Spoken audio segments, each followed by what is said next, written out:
اچکزي او عمران خان ته د پوځ لخوا سخته ماتې او له ولسمشرۍ پاتې کېدل. جزئیات همدلته وګورئ او چینل هم سبسکرایب کړئ. اچکزي پارلمان ته له راتګ سره هممهاله پر پوځ او ISI سختې نیوکې وکړې. د پاکستان پوځ پوه شو که چیرې نوموړی ولسمشر شي نو دوی ته به سرخوږی جوړ کړي، نو د خپل غلام ګوندونو په مرسته یې مخنیوی وکړ. تازه خبر دا دی چې د پاکستان د پیپلز ګوند شریک مشر آصف علي زرداري د پاکستان د راتلونکي ولسمشر په توګه غوره شوی دی.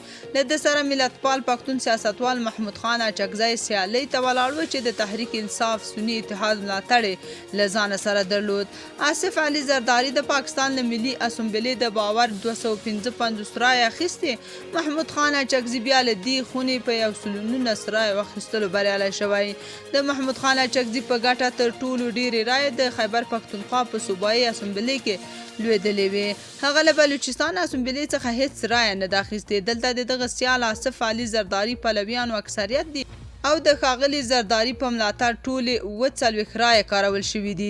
له دې ټاکنې وروسته محمود خان اچکزي نوي ولسمشر ته مبارکي ورکړې او له عمران خان څخه یې مننه کړې چې ولسمشرۍ ته د ده په نومولو سلا کړې وه. آصف علي زرداري د مسلم لیگ ګوند او ځینو نورو استازو سره یوه جوړجاړي له لارې دې مقام ته ورسېد. د پاکستان مسلم لیگ نون ګوند د ولسمشرۍ لپاره له ده او پیپلز ګوند بیا له دې مخکې د لومړي وزارت څوکۍ لپاره د مسلم لیگ نون شهباز شریف په ګټه رایه کارولې وې.